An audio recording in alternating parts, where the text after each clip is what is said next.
الحمد للہ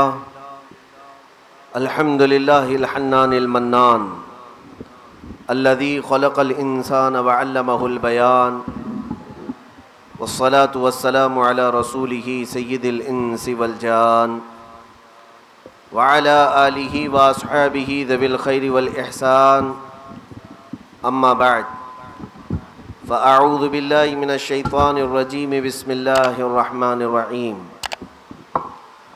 رجال لا تلهيهم تجارة ولا بيع عن ذكر الله وإقام الصلاة وإيتاء الزكاة يخافون يوما تتقلب فيه القلوب والأبصار صدق الله مولانا العظيم وبلغنا رسوله النبي الأمين المتين المختار الكريم ونحن على ذلك من الشاهدين والشاكرين والحمد لله رب العالمين۔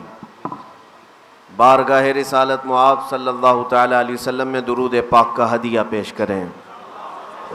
اللہم صلی علی سیدنا و مولانا محمد معدن الجود والکرم وآلہ واصحابہ الکرام وابنہ الکریم وبارک وسلم صلاة دائمة سرمدا ابدا۔ عزیزان اکرام وقار، آج کا یہ اجلاس ملک الشعراء طوطی ہند محبوب الہی حضرت امیر خسرو رحمۃ اللہ تعالی علیہ کے عرس مبارک کی تقریب ہے، اور دلی کی سرزمین پر آپ کے سامنے میری یہ پہلی حاضری ہے، اور یقیناً حاضریاں اس سے پہلے زیارت کے اور تبرکات حاصل کرنے کے لیے کئی مرتبہ ہوئی ہیں، لیکن تقریر کی غرض سے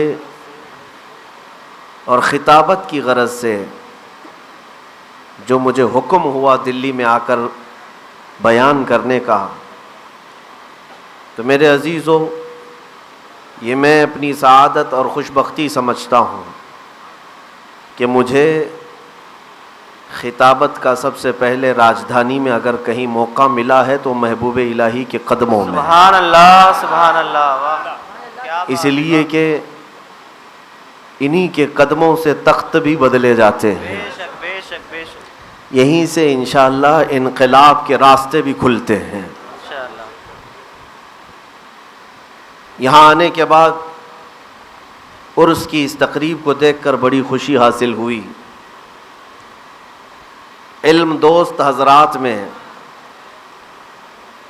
خصوصیت کے ساتھ حضرت قبلہ سید فرید نظامی صاحب اور والد بزرگوار حضرت سید احمد نظامی صاحب، ان کے رفقا محبوب الہی کے آل و اولاد سید ادیب نظامی صاحب، ان حضرات کو دیکھ کر پھر دل میں یہ ایک الگ سی تمنا جاگ جاتی ہے کہ یہی وہ خانقاہیں ہیں جہاں سے عشق رسول بانٹا جاتا تھا۔ بے شک بے شک۔ آج انہوں نے دوبارہ اس بیڑے کو اٹھایا ہے کہ عرس جو ہے وہ صرف چادر گاگر اور صندل کے لیے ہی نہیں ہوتا، اور نہ ہی صرف لنگر کے لیے ہوتا ہے۔ عرس جو ہوتا ہے وہ عشق رسول کا جام پلانے کے لیے ہوتا ہے، بے شک بے شک۔ رب ذوالجلال کی بارگاہ میں بھٹکے ہوئے بندوں کو قریب کرنے کے لیے ہوا کرتا ہے۔ بے شک بے شک۔ اور حضرت سید فرید نظامی صاحب نے اس بیڑے کو سنبھالا ہے۔ محب گرامی مولانا جنید صاحب کی یہ محنتیں ہیں۔ مجھ فقیر کو انہوں نے یاد کیا، میں دوڑا یہاں صرف اس لیے چلا آیا کہ یہاں کی برکتیں میں بھی حاصل کر لوں، لیکن ایک شکایت ضرور کر جاؤں گا کہ اہل دلی یہاں پر جس قدر تعداد میں ہیں، یہ تو پوری دلی کے مسلمانوں کی زکوٰۃ کے برابر بھی نہیں ہے۔ ہونا تو یہ چاہیے کہ جس عظیم بارگاہ کے فیض لینے کے لیے ہم آئے ہیں، آپ سب بھی اپنے احباب اور اقربا کو سب اس میں شریک کرتے، اور مجھے امید ہے کہ اگلے سال یہاں بیٹھے ہوئے لوگ اس عرس مبارکہ کو ایک اور نئی شان کے ساتھ منائیں گے انشاءاللہ۔ انشاءاللہ انشاءاللہ۔ آج مجھے حکم ہوا ہے، پہلی بات میں آپ کو یہ بتا دوں، میں مقرر آدمی نہیں ہوں اور نہ ہی میں کوئی خطیب، مجھے بنایا گیا ہے۔ لوگوں میں اور یہ علماء نے اعلانات کر کے مجھے مقرر بنایا یا جلسوں میں بلا کر کے مجھے مقرر شو کیا ہے۔ باقی حقیقت میں تقریر کرنے کا جو فن ہوتا ہے وہ بڑے بڑے مقررین ہوتے ہیں، میں تو اپنے جذبات کا بیمار آدمی کہ جو دل پہ اترتی ہے وہ چیخ کر کے بول جاتا ہوں۔ کیا بات ہے، واہ واہ واہ واہ واہ۔ بس اتنی سی بات ہے کہ میں گفتگو کرنے کا عادی ہوں، کہاں وہ تقریر کے نپے تلے الفاظ، کہاں وہ اشعار سے اپنی تقریروں کو سجانا، یہ میرا فن بھی نہیں اور نہ ہی مجھے یہ سب آتا ہے۔ لیکن جب حضور پاک صلی اللہ تعالیٰ علیہ وسلم کی محبت کی بات آتی ہے تو کچھ نہ کچھ اپنا درد غلاموں کے درمیان شیئر کر لیا جاتا ہے، بے شک اس نیت کے ساتھ کہ جو بولیں تو درد ہلکا بھی ہوتا ہے اور محبت میں اضافہ بھی ہوتا ہے۔ بے شک بے شک۔ یہ وضاحت میں نے اس لیے کیا کہ حضرت مولانا جنید صاحب، سید فرید نظامی صاحب قبلہ کی وساطت سے مجھے انہوں نے حکم دیا کہ خاص ایک عنوان پر آپ کی گفتگو ہوگی۔ ویسے تو جلسے یوں ہی ہو جاتے ہیں، کسی کو عنوان دیا بھی نہیں جاتا آج کل، تقریریں یوں ہی ہو جاتی ہیں، لیکن یہاں آنے کے بعد مجھے پتہ چلا کہ نہیں، باضابطہ عنوان پہ بولنا ہے، باؤنڈری کھینچی گئی ہے، سرحد لگائی گئی ہے، اور حکم مجھے یہ ہوا کہ ناموس رسالت کی حفاظت میں خانقاہوں کا کیا کردار ہے، بے شک خانقاہوں کا کیا کردار ہے۔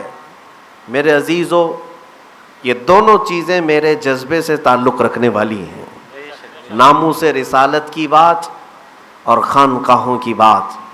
ہم دونوں کی غلامی میں اپنی زندگی وقف کیے ہوئے ہیں، اس لیے میں نے حامی بھر لی کہ جو میرے ذہن میں باتیں آئیں گی میں آپ کے سامنے عرض کیے دیتا ہوں۔ اللہ تعالیٰ مجھے حق بولنے اور حق سننے کی توفیق عطا فرما۔ آمین ثم آمین۔ عزیزان گرامی وقار، اگر میں گفتگو شروع کروں خانقاہ سے، خانقاہ کسے کہتے ہیں، خانقاہ کیا ہوتی ہے؟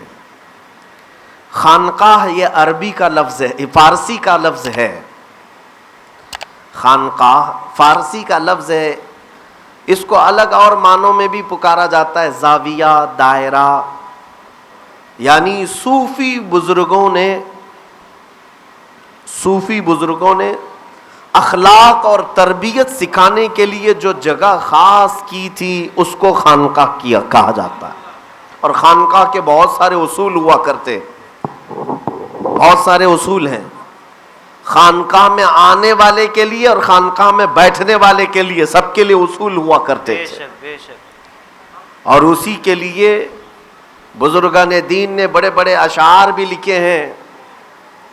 جو مے کا ذکر آتا ہے، شراب کا ذکر اشعار میں، وہ یہ اسپرٹ اور دھت والی شراب نہیں ہے، بلکہ خانقاہ میں شراب پلائی جاتی تھی۔ اب حیرت ہوگی کہ اگر خانقاہ شراب پلاتی تھی تو پھر تو یہ تو شریعت سے ہٹی ہوئی جگہ ہے۔ نہیں میرے عزیزو، شراب کا جو ذکر کیا گیا ہے وہ کیوں؟ شراب پینے کے بعد آدمی مدہوش ہو جاتا ہے، ادھر ادھر کی نہیں سوچتا، وہ اپنی لگن میں مست ہو جاتا ہے۔ اسی طرح خانقاہ میں یہ اسپرٹ والی نشے والی شراب نہیں، اللہ اور اس کے رسول کی محبت کی شراب ایسی پلائی جاتی کہ اس مے کو پینے کے بعد آنے والا جو سالک ہوتا یا مرید ہوتا، پھر اب وہ نہ اس دروازے کو دیکھتا نہ اس دروازے کو دیکھتا۔ خانقاہوں کا جو اصل مذہب تھا وہ یہ تھا. اب تو ڈھونڈنے میں بھی مل نہیں پاتی خانقاہیں ہیں کہاں. میرے عزیزو، خانقاہوں کا کردار کیا ہے یہ میں بعد میں آپ کو پھر تفصیل سے بتاتا ہوں. اس سے پہلے خانقاہ کا جو سب سے مین پلر ہوتا ہے، مین پلر وہ کون ہوتا ہے؟ وہ مرشد ہوتا ہے. بے شک بے شک. جو وقت کا شیخ ہو، پیر ہو، وہ خانقاہ کا مین پلر ہے. اگر وہ ستون مضبوط ہے تو پوری خانقاہ مضبوط ہے. اور اس مرشد اور شیخ یا پیر آپ اس کو کہہ لیں، خانقاہ میں بیٹھنے والا، اس کے لیے جو آداب لکھے گئے ہیں، پوری کتابیں لکھی گئیں، پوری کتاب، کہ خانقاہ میں بیٹھنے والا جو مرشد ہوا کرتا تھا وہ دنیا سے بیزار رہے، مال و دولت کی ہوس میں نہ رہے، اس کی نگاہیں آنے والوں کی جیب پر نہ رہے. جو مرشد بیٹھا کرتا ہے حتیٰ کہ وہ اپنے کھانے پینے کی طرف بھی توجہ نہ رکھے، اس کے لیے جو اصول ہوا کرتے تھے خانقاہ میں بیٹھنے والے کے لیے، کہ وہ عشق رسول کا ایسا مجسمہ بنے کہ جو بھی اس خانقاہ میں آئے اسے اپنے حبیب پاک کے قدموں تک پہنچائے، حضور پاک کے قدموں تک پہنچائے. یہ خانقاہ کا اصول ہوتا. ایک بات میں آپ کو بتا دوں، ہم بھی بیعت کرتے ہیں، ان حضرات کی بھی بیعت اور ارادت ہوتی ہوگی، سلسلہ ہے، مضبوط ہے. لیکن میں آپ کو بتاؤں، پیر یہ نہیں کہ تمہیں اپنا مرید بنا کر کے اپنی غلامی میں زندگی بھر گزارنے کی تلقین کرتا رہے. پیر وہ ہے جو ہاتھ دے کر کے حضور پاک تک پہنچا ہے. سبحان اللہ سبحان اللہ. واہ واہ واہ. یہ اور بات ہے کہ مرید اپنے پیر سے محبت ضرور کرے گا، لیکن پیر یہ کہے گا نہیں کہ تو میرے علاوہ کسی کو نہیں دیکھے گا. پیر یہ نہیں کہتا. پیر یہ کہتا ہے کہ ہم تو وہ عکس ہیں.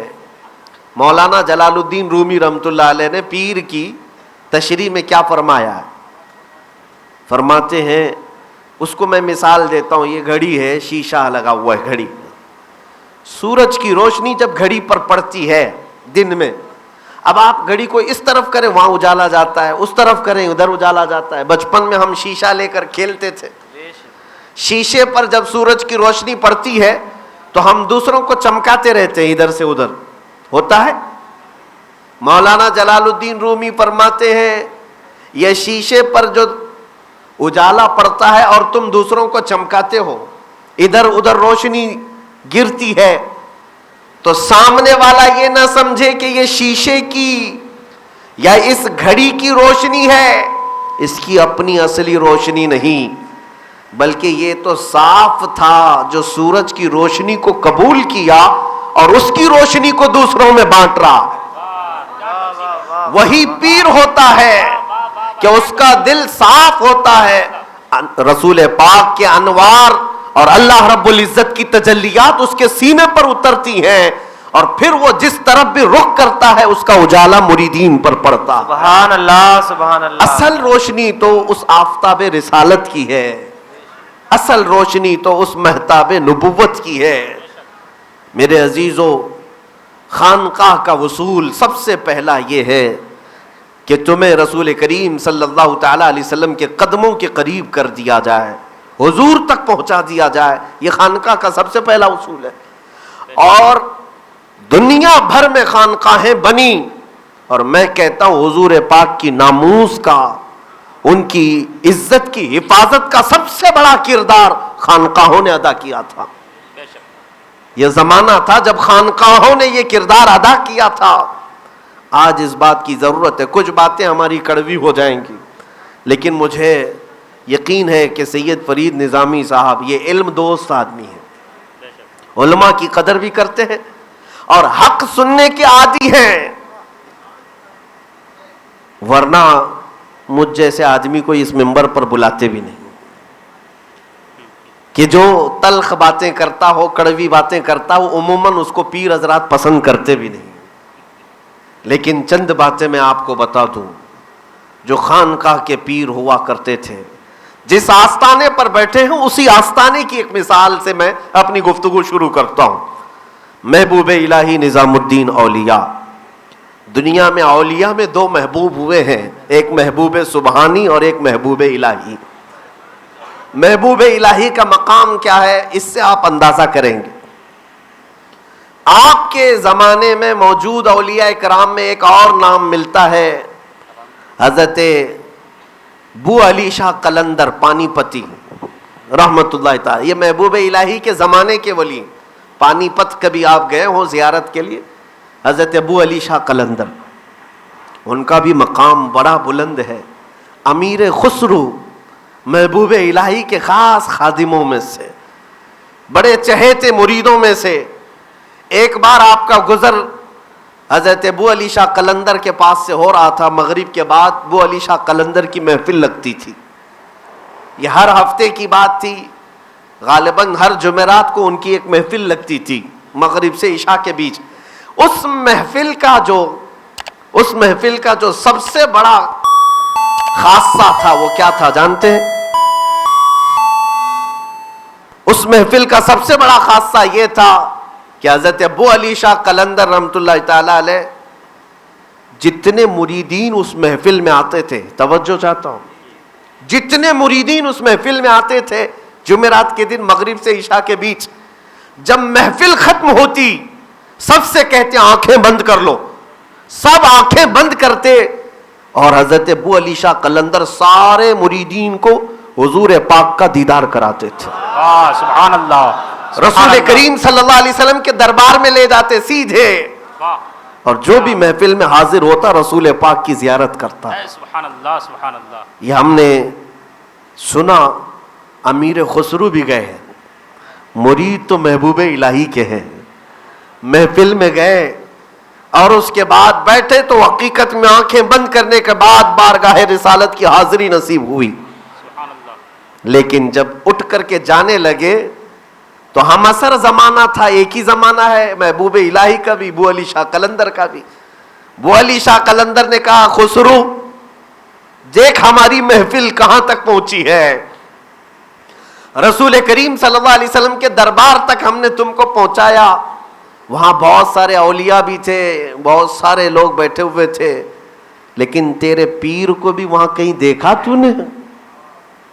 رسول پاک کے دربار میں کہیں اپنے پیر کو بھی دیکھا؟ امیر خسرو نے نہیں دیکھا تھا. غم میں آ گئے، ہمارے پیر تو اس دربار میں نظر ہی نہیں آئے. ابو علی شاہ قلندر اور پہنچے ہوئے آدمی ہیں، مغموم تھے اور دل کے اندر ایک ملال سا تھا. آئے سر لٹکائے محبوب الہی کی بارگاہ میں، عرض تو کچھ نہیں کر پا رہے تھے. محبوب الہی نے خود پوچھا خسرو آج تمہارا چہرہ اترا کیوں ہے؟ کہا عرض کیے دیتا ہوں حضور، آج ابو علی شاہ قلندر کی محفل میں بیٹھا تھا. محبوب الہی نے کہا ہاں مجھے پتا ہے، تجھے ابو علی شاہ قلندر نے پوچھا ہے کہ تیرا پیر بارگاہ رسالت میں نظر نہیں آتا. امیر خسرو نے کہا حضور دل کے حالات آپ بہتر جانتے ہیں، میں نے اپنے پیر کو وہاں پر نہیں پایا، اس لیے میں دل کے اندر ایک ملال سا محسوس کر رہا ہوں. محبوب الہی نے کہا کہ میں بارگاہ رسالت میں تجھے نظر نہیں آیا اور تو کبیدہ خاطر ہو گیا، پھر سے جا اس دربار، واہ واہ. پھر جانا ابو علی شاہ قلندر کی محفل میں. کہا پھر کیا کروں؟ کہا اب کی بار جب وہ زیارت کرائیں رسول پاک کی محفل میں ختم ہونے کے بعد تو اس سے مت پوچھنا، خود رسول پاک سے پوچھنا میرا پیر کہاں ہے. واہ. نعرہ تکبیر، نعرہ رسالت، محافظ ناموس رسالت. اگر رسول پاک صلی اللہ علیہ وسلم کی بارگاہ میں تیری رسائی ہوتی ہے تو خود حضور سے پوچھ لینا. امیر خسرو انتظار کرتے رہے. وہ دن آیا جب ابو علی شاہ قلندر کی محفل لگتی تھی. گئے دربار میں بیٹھے، بہت مریدین کا ہجوم ہوتا. محفل ختم ہونے کے بعد اعلان ہوا کہ اپنی آنکھیں بند کر لیں. سبوں نے آنکھیں بند کر لی. امیر خسرو کہتے ہیں میں بھی بند کیا، لیکن آج مجھے ڈھونڈنا ہی تھا کہ میرا محبوب کہاں ہے. میرے عزیزوں، امیر خسرو کہتے ہیں جب دربار رسالت میں حاضری ہوئی تو بہت سے اولیاء کو میں نے دیکھا، بہت سارے اولیاء وہاں تھے. میں ادب سے بڑھ کر گیا. عالم کشف کی بات ہے یہ. عالم کشف جو اولیاء کاملین کو عطا ہوا ہے. خسرو کہتے ہیں میں نے بارگاہ رسالت میں عرض کیا یا رسول اللہ صلی اللہ علیہ وسلم آپ کے دربار میں یہ غلام کی حاضری تو ہو گئی, میرا پیر نظام الدین کہیں نظر نہیں آتا. حضور پاک صلی اللہ علیہ وسلم نے فرمایا خسرو ایک منزل اور اوپر چڑھ جاؤ, ایک منزل اور اوپر چڑھ جاؤ. خسرو کہتے ہیں ایک منزل میں اوپر چڑھا زینے سے, وہاں جا کر دیکھا تو وہاں پر بھی محفل لگی ہوئی ہے, وہاں پر بھی رسول پاک بیٹھے ہوئے ہیں, مجلس وہاں پر بھی ہے, اولیاء کی محفل وہاں پر بھی ہے. خسرو کہتے ہیں اس محفل میں ڈھونڈنے لگا, وہاں پر بھی نہیں ملے. پھر عرض کیا آقا یہاں بھی نہیں دکھ رہے ہیں. حضور نے فرمایا خسرو ایک اور منزل اوپر جا. سبحان اللہ. وہ کہتے ہیں اور ایک منزل اوپر گیا, وہاں پر بھی رسول پاک مسند نشین ہے, اولیاء کی محفل لگی ہے, دربار ہے. امیر خسرو کہتے ہیں وہاں بھی میں نہیں پایا. پھر شکایت کی, یہاں تک کہ حضور پاک مجھے منزلیں چڑھاتے رہے. چھٹی منزل پر گیا, چند اولیاء رہ گئے, چند ہی تھے, ہجوم نہیں تھا. میں نے وہاں پہ بھی کہا تو حضور نے فرمایا کہ اور ایک منزل چڑھا. جب 7ویں منزل پر میں چڑھ کر دیکھا رسول پاک صلی اللہ تعالی علیہ وسلم مسند نشین ہے, اور دائیں اور بائیں 2 بزرگ ہیں, اور سامنے محبوب الہی بیٹھے ہوئے ہیں. 3 لوگ بیٹھے تھے, اور اس کے بعد جیسے ہی محبوب الہی کو حضور کے قدموں میں بیٹھا دیکھا, امیر خسرو کی آنکھ کھل گئی اور وجد میں رقص کرتے ہوئے واپس آئے. شب جائے کہ منبودم, پکارتے ہوئے رقص کرتے ہوئے آئے کہ خدا خود میر محفل میر مجلس بود اندر لا مکان. یہ فارسی کے اشعار جو امیر خسرو کے لکھے ہوئے ہیں, میں پہلے ہی سے کہہ رہا ہوں, میں مقرر آدمی نہیں, اشعار بھی یاد نہیں رہتے. امیر خسرو گنگناتے ہوئے آئے, اور جب بارگاہ محبوب الہی میں پہنچے, چونکہ اپنے مرشد کو دیکھ لیا تھا, کہاں دیکھا, مصطفیٰ کے قدموں میں دیکھا تھا, لیکن 2 بزرگ اور بھی بیٹھے ہوئے تھے, ان کی طرف نظر ہی نہیں گئی, نظر نہیں گئی. امیر خسرو پہنچے دربار محبوب الہی میں, تب انہیں خیال آیا اور بھی تو کچھ لوگ تھے. محبوب الہی نے آتے ہی استقبال کیا, کہا خسرو آج مراد پوری ہوئی. وہ رقص کر رہے تھے, وجد میں تھے, اور اس کے بعد پھر محبوب الہی نے یہ بھی کہا کہ تو یہ سوچتا ہے کہ وہاں اور کون تھے. رسول پاک صلی اللہ علیہ وسلم کے دائیں جانب شیخ عبد القادر جیلانی تھے, اور بائیں جانب شیخ معین الدین چشتی اجمیری تھے. میرے عزیزو, یہ میں نے بات اس لیے عرض کی کہ مقام محبوب الہی کو بھی پہچانو, اور حقیقت میں خانقاہ کا جو اصل نتیجہ ہوتا تھا وہ یہ نہیں کہ اپنے مرید کو محل دے دیا جائے, اپنے مرید کی دکان چمکا دی جائے. اصل خانقاہ کا جو فیض ہوتا تھا مرید کو رسول اللہ کے قدموں تک پہنچایا جائے. سبحان اللہ, سبحان یہی تو ناموس رسالت کی حفاظت کا کردار ہے. بے شک. خانقاہوں میں جو مرشد ہوا کرتے تھے وہ رسول پاک کی دیوانگی ڈال دیا کرتے تھے مریدین میں. عزیزان گرامی وقار, آج ان خانقاہوں کی ضرورت ہے, ان خانقاہوں کی ضرورت ہے. اور اللہ کے حبیب صلی اللہ تعالی علیہ وسلم کے قریب لانے والے وہ اولیاء کاملین, آپ نے شاید صرف لنگر, چادر, گاگر اور صندل کو سنا ہوگا. میں اس کا مخالف نہیں ہوں, ہمارے اولیاء کرام کے آستانوں پر چادر بھی ہوگی, پھول بھی ہوں گے, صندل بھی ہوں گے, یہ ان کی عظمت شان کے لیے ہے, لیکن کل یہی نہیں, کل یہی نہیں. ان کے آستانوں کا حال تو یہ تھا میرے عزیزو, محبوب الہی زندگی بھر اپنے آستانے پر کبھی دولت مندوں کو یا امیروں کو یا بادشاہوں کو منہ لگانے کی خاطر توجہ بھی نہیں فرمایا. یہ نہیں ہے کہ وہ ملتے نہیں تھے, ملتے تھے, لیکن اگر کوئی یہ چاہتا کہ میں اپنے مقام و منصب کے اعتبار سے نظام الدین اولیاء سے ملاقات کروں تو یہ کبھی نہیں ہو سکتا. وقت کا عظیم بادشاہ قطب الدین ایبک محبوب الہی کی بارگاہ میں اسے آنا ہوا تو شاہانہ سطوت کے ساتھ نہیں, کمبل اوڑھ کر گدڑی پہن کر کے محبوب الہی کے ہاں آیا. تب محبوب الہی نے ملاقات فرمائی. اور اسی کو دیکھ کر کے ایک اور بادشاہ تھا, محبوب الہی کے آستانے پر آنے کی بڑی خواہش تھی, آپ نے منع فرما دیا. پہلے اس نے اپنے دربار میں بلایا, آپ نہیں گئے. پھر اس کے چند دنوں کے بعد اس نے کہا ہم خود آ جائیں گے, آپ نے کہا اس کی بھی حاجت نہیں ہے. پھر اس نے ایک بار بڑے پیسے والا, بڑے خزانوں کا مالک, بڑی شاہانہ سطوت رکھنے والا, چوری چھپے بارگاہ محبوب الہی میں آنے کے لیے اس نے بھیس بدل لیا اور چند سپاہیوں اور وزیروں کو لے کر اچانک آ گیا. لیکن اللہ والے تھے, محبوب الہی نے پہلے ہی سے پہرا بٹھا دیا تھا, دروازے بند کر رکھے تھے کہ میرے دربار پر دولت آنے نہ پائے, بند کر دیے تھے. اور جب وہ بادشاہ قریب آیا اور اس نے دیکھا کہ دروازے بھی بند ہیں اور پہرے دار لگے ہیں, تو اس نے اپنے قاصد سے یہ کہلوا بھیجا کہ کہتے تو اللہ والے ہیں, کہتے تو صوفی ہیں, اپنے آپ کو درویش, لیکن اتنی پہرے داری کی کیا ضرورت ہے جیسے بادشاہوں کی پہرے داری ہوتی ہے. یہ کہہ کر کے چلا گیا. محبوب الہی نے کہا کہ ہاں ہم اللہ والے ہیں, درویش بھی ہیں, صوفی بھی ہیں, لیکن پہرا جو رکھتے ہیں وہ کتوں کے لیے رکھتے ہیں. پہرا جو رکھتے ہیں وہ کتوں کے لیے رکھتے ہیں. اتنا ہی جملہ آپ نے فرمایا. میرے عزیزو, یہ باتیں میں کیوں کہہ رہا ہوں؟ اس لیے کہ یہ جو آستانے آپ دیکھ رہے ہیں یہ دولتوں کی ریل پیل کے لیے نہیں تھے, یہ دلوں کے تزکیے کے لیے تھے. یہ دلوں کو اللہ اور اس کے رسول کا جام پلانے کے لیے تھے. اور آج بھی الحمدللہ جو دل کی حضوری کے ساتھ آتا ہے وہ اپنی مرادیں لے کر جاتا ہے. آج اگر تم یہ سمجھتے ہو کہ محبوب الہی کا آستانہ, خواجہ قطب صاحب کا آستانہ, غریب نواز کا آستانہ اس لیے ہے کہ میری دکان نہیں چل رہی ہے, یہاں آ کر کے مانگ لوں گا, بزنس چلنے لگ جائے گا, بچے نہیں ہیں اولاد مانگ لوں گا, شادی نہیں ہو رہی ہے بیوی کے لیے درخواست لگا دوں گا, ماں باپ بیمار ہیں عرضی لگا دوں گا, یہی سب تمہاری خواہشیں ہیں.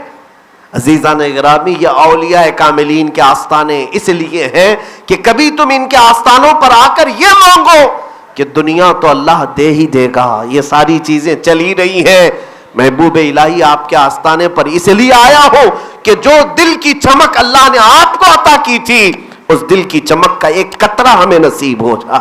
کیا بات ہے, واہ. جو تقویٰ و طہارت اللہ نے آپ کو عطا کی تھی وہ تقویٰ و طہارت کی جھلک ہمیں مل جائے. مانگو تو یہ مانگو ان آستانوں پر, صرف دنیا مانگتے ہو, صرف اپنی خواہشات جو دنیا کی ہے بس وہی مانگتے ہو.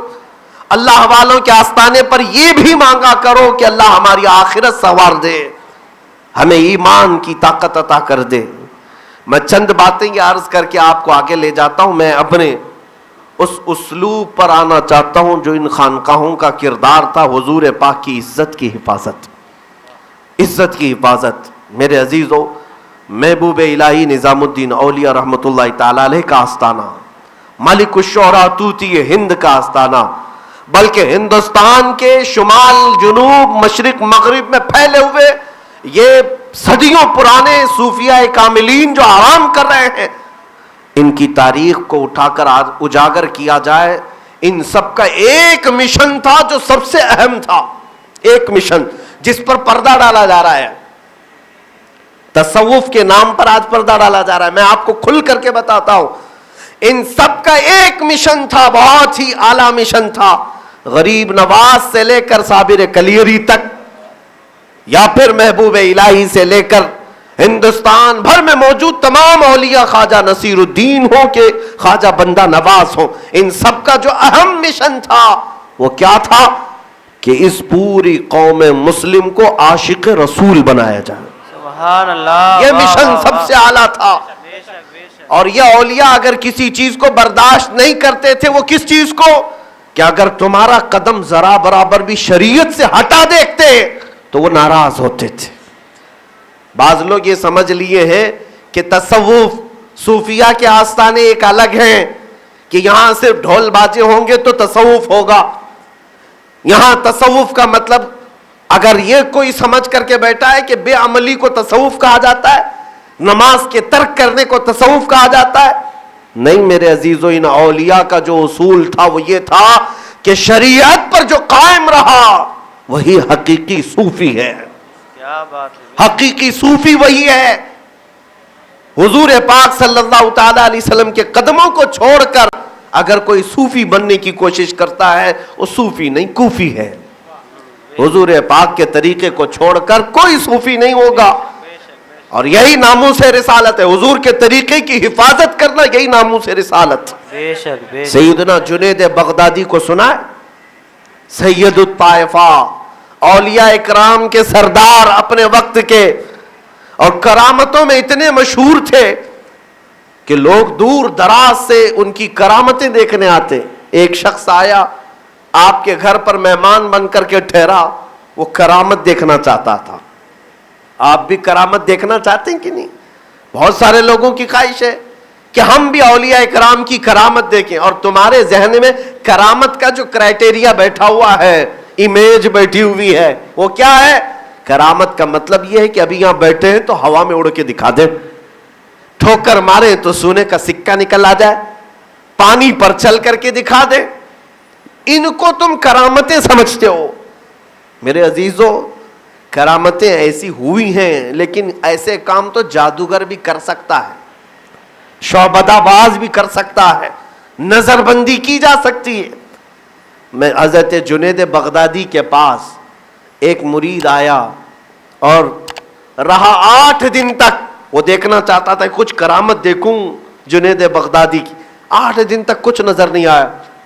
اس نے کہا لوگ ایسی افواہ اڑائے، بڑے کرامت والے، بڑی کرامت والے.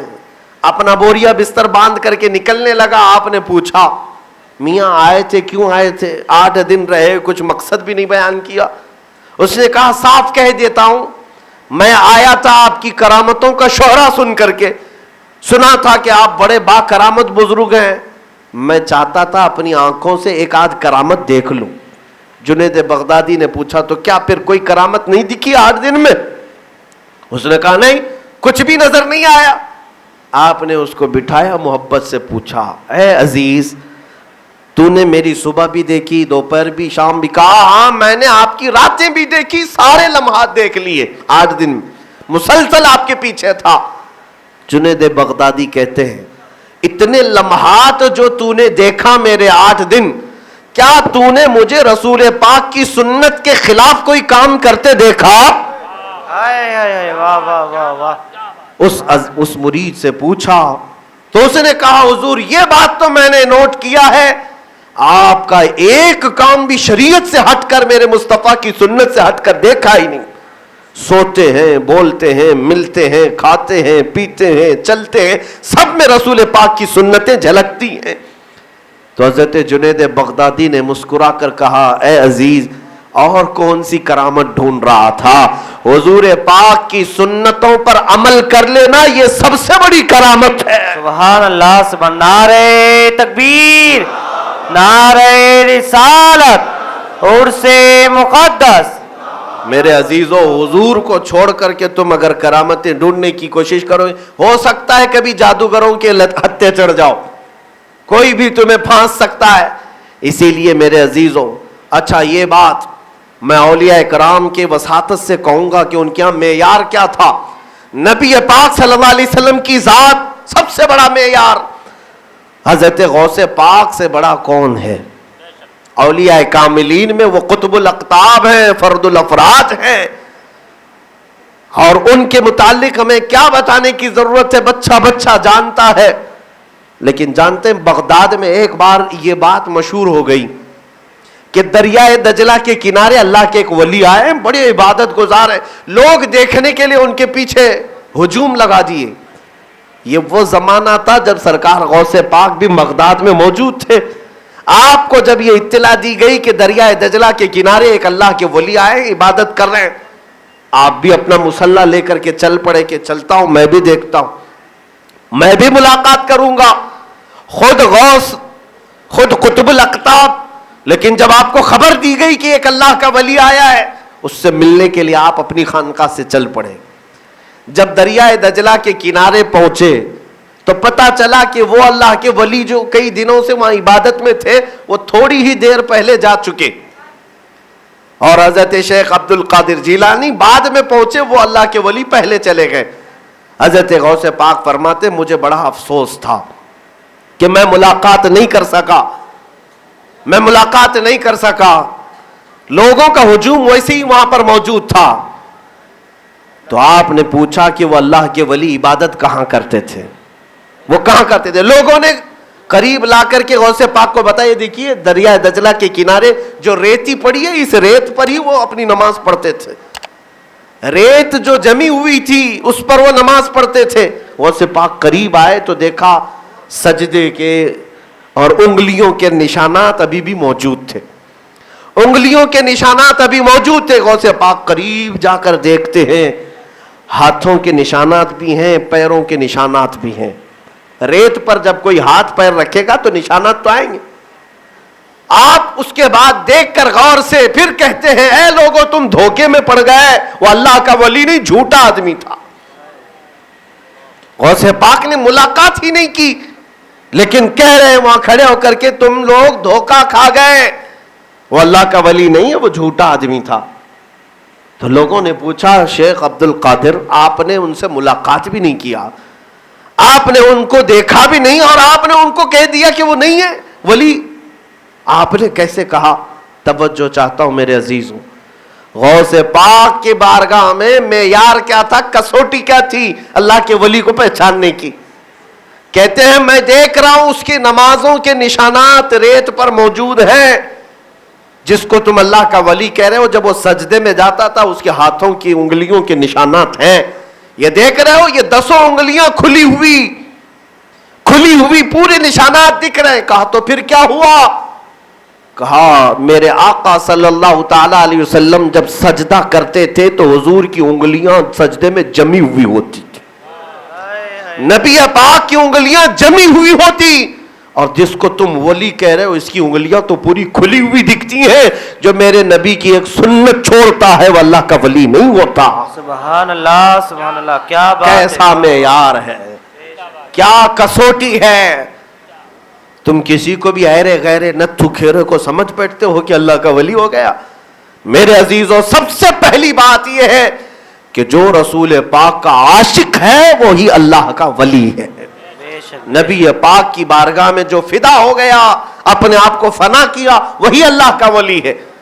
اور اللہ کے ولی کو لوگ کیا سمجھتے ہیں؟ یہ طریقت کا ایک الگ علم ہے، اس سے ڈائریکٹ اللہ تک پہنچ جاتے ہیں، اس میں شریعت کی بات نہیں ہوتی، رسول کی بات نہیں ہوتی۔ خام خیالی میں ہو، بے ان کے واسطے خدا کچھ عطا کرے، بے ان کے واسطے خدا کچھ عطا کرے، ہاشا، غلط یہ ہوس بے بصر کی ہے۔ بے شک کیا بات ہے۔ اور اعلیٰ حضرت فاضل بریلوی رضی اللہ تعالیٰ عنہ نے فرمایا ہے ذکر خدا جو ان سے جدا چاہو نجدیو، ذکر خدا اگر اللہ کا ذکر بھی کرنا ہے تمہیں، اور فرماتے ہیں کہ ذکر خدا جو ان سے جدا چاہو نجدیو، واللہ ذکر حق نہیں کنجی سقر کی ہے، اسے ذکر حق نہیں کہا جائے گا، یہ تو جہنم کی چابی ہے۔ مصطفیٰ کو چھوڑے بغیر تم ذکر کرنا چاہو گے نہیں مکمل ہے۔ اسی لیے اقبال نے کیا خوب کہا تھا، قلندر لاہوری کہتا ہے محمد کی محبت دین حق کی شرط اول ہے، اسی میں ہو اگر خامی تو سب کچھ نامکمل ہے۔ ہاں، اولیاء کاملین کا جو اصول تھا، خانقاہوں کا اصول تھا، وہ سب سے پہلی چیز یہ ہے کہ وہ حضور کا دیوانہ بناتے تھے، رسول کریم صلی اللہ علیہ وسلم کے قدموں تک پہنچاتے تھے۔ میں ایک اور بات عرض کر دوں، فاضل بریلوی فرماتے ہیں تم یہ سمجھتے ہو کہ صوفیہ کرام، پیران اعظام یہ ایک الگ شارٹ کٹ راستے سے اللہ تک پہنچا دیں گے؟ آج کے زمانے میں بہت سارے ایسے جعلی لوگ آئے ہوئے ہیں۔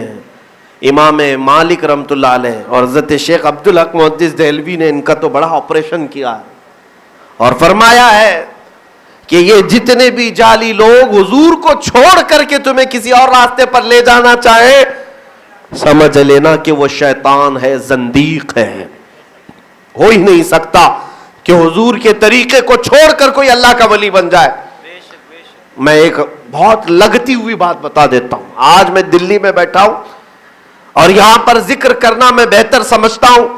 ہندوستان میں حضور پاک کی حدیثوں کی اشاعت کرنے والے سب سے بڑے امام سیدنا شیخ عبدالحق محدث دہلوی، بے شک بے شک، جن سے سب کی سند چلتی ہے، سب کی سندات چلتی ہے. شیخ عبدالحق محدث دہلوی، ان کے ساتھ کیا ہوا تھا میں آپ کو بتاتا ہوں.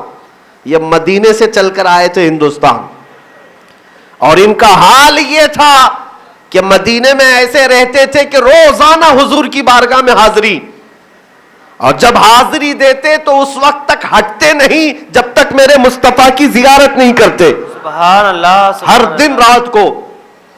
اور آپ کو حکم ہوا خواب میں کہ عبدالحق تم ہند چلے جاؤ اور حدیث کی اشاعت کرو. حضور کے فرمان پر ہندوستان آئے، لیکن حضور سے ایک عہد کر کے آئے تھے کہ آقا جاؤں گا، وہاں جاؤں گا، لیکن میری خواہش یہ ہے کہ ہندوستان میں بھی رہوں گا تو آپ اپنی زیارت روز کرائیں گے. سبحان اللہ سبحان اللہ، واہ واہ، آپ اپنی زیارت روز کرائیں گے. شیخ عبدالحق یہاں آئے، دلی میں رہتے تھے. اب سنو، آپ علم حدیث کی اشاعت کر رہے تھے، شاگردوں کی کثرت ہو گئی. ایک وقت ایسا آیا کہ آپ ایک جنگل سے گزر رہے تھے، بیچ راستے میں دیکھا کہ ایک خانقاہ بنی ہوئی ہے. خانقاہ اگر اس کو کوئی بدنام کرتا ہے تو اس کو صحیح معنوں میں تعریف کرنا بھی ہمارا حق ہے کہ اصل خانقاہ کیا ہے، اور خانقاہ نہیں تو پھر خامخواہ ہے. شیخ عبدالحق فرماتے ہیں میں نے ایک خامخواہ کو دیکھا، خانقاہ نہیں. یا سمجھ لیجئے خانقاہ تھی، وہاں پر ایک بزرگ بیٹھے ہوئے تھے، اللہ والے تھے، وہ صحیح تھے، ان کے مریدین کا حلقہ تھا، اور اتنے با کمال بزرگ کہ شیخ عبدالحق محدث دہلوی کہتے ہیں جیسے ہی ان کی خانقاہ میں گیا، مریدین وہاں پر مچل رہے تھے، وجد میں تھے، اور جب میں بیٹھا تو انہوں نے میرے گھر کے حالات سنا دیے، میرے گھر کے حالات سنا دیے. شربت والے بعد میں بانٹ لیں، آپ کو بھی سننا ہے یا نہیں ہے؟ ہاں، توجہ چاہتا ہوں. ہم یہاں پر محبوب الہی کا شربت پینے آئے ہیں، تھوڑی دیر وہ شربت پی لیں گے. بے شک بے شک. اگر آپ کو یہ شربت چاہیے تو سنیں، وہ شربت چاہیے تو میں بند کرتا ہوں. وہ تھوڑی دیر حلق تمہارا ترک کرے گا، لیکن یہ جو شربت پیو گے انشاءاللہ قبر بھی روشن کرے گا انشاءاللہ. سبحان اللہ سبحان اللہ. توجہ، میں عرض یہ کر رہا تھا، شیخ عبدالحق محدث دہلوی اس خانقاہ میں گئے، پیر صاحب بیٹھے ہوئے ہیں، بزرگ بیٹھے ہوئے ہیں، اور مریدین کا حلقہ ہے، اور وہاں پر اللہ رب العزت کا ذکر بھی ہو رہا ہے. لیکن سنیے، شیخ عبدالحق کہتے ہیں کہ میں جیسے ہی بیٹھا میرے گھر کے حالات بھی پیر صاحب نے سنا دیے.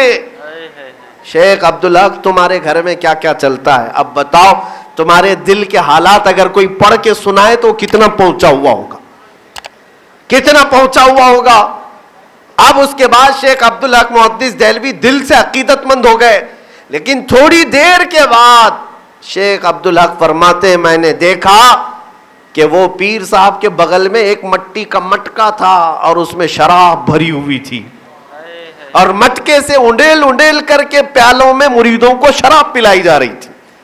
کون سی شراب؟ یہ تصوف کی شراب نہیں، حقیقی یا تاڑی کی شراب جس سے نشہ آتا ہے. شراب سب پی رہے تھے، لیکن اس کو کہہ رہے تھے یہ جام معرفت ہے. سب پی رہے تھے، معرفت، بڑی بدبو آ رہی تھی لیکن پی رہے تھے سب. اس بزرگ نے مٹکے میں سے ایک پیالے میں شراب انڈیل کر کے حضرت شیخ عبدالحق محدث دہلوی کو بھی دیا، کہا کہ آپ بھی پی لو. توجہ چاہتا ہوں، اصل خانقاہ، اصل مرشد، اصل پیر کون ہوتا ہے؟ وہ بزرگ تھے، مرید پی بھی رہے تھے، اور پہنچے ہوئے بزرگ جو دلوں کے حالات جانتے ہیں. اب شراب پینے کے لیے کہہ رہے تو شیخ عبدالحق محدث دہلوی سے کہا آپ بھی پی لو. کہا یہ نہیں ہو سکتا، شراب حرام ہے شریعت مصطفیٰ میں، میں اس کا ایک قطرہ بھی نہیں چکھ سکتا. آپ نے سختی دکھائی، میں رسول پاک کی شریعت کا محافظ ہوں، میں ایک قطرہ بھی نہیں چکھ سکتا. تو جانتے ہیں پیر صاحب نے کیا کہا؟ کہا عبدالحق پی لو ورنہ روزانہ تم حضور کی بارگاہ میں جو حاضری دیتے ہو بند کرا دوں گا. اللہ، روزانہ جو تم حضور کی بارگاہ میں حاضری دیتے ہو بند کرا دوں گا. اب بتاؤ اس سے بڑی بات اور کیا ہو سکتی؟ امتحان کی گھڑی ہے عزیزو، ایک طرف شراب ہے اور ایک طرف پیر اپنے حالات بھی بتا رہا ہے. اور شیخ عبدالحق محدث دہلوی کا یہ راز تھا، کوئی نہیں جانتا تھا، کوئی نہیں جانتا تھا کہ وہ روزانہ حضور کی بارگاہ میں حاضری دیتے ہیں.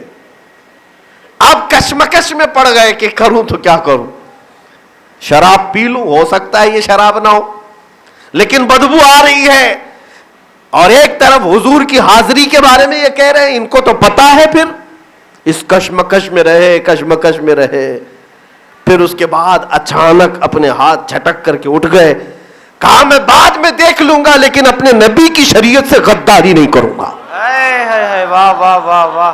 میں غداری نہیں کروں گا کیونکہ میرے مصطفیٰ نے جس کو حرام کہا وہ قیامت تک کے لیے حرام، بے شک بے شک. نہ تمہارے لیے حلال نہ میرے لیے حلال. اب پتہ نہیں تم کیا پلا رہے ہو، یہ مجھے نہیں معلوم، لیکن میں نہیں پیوں گا.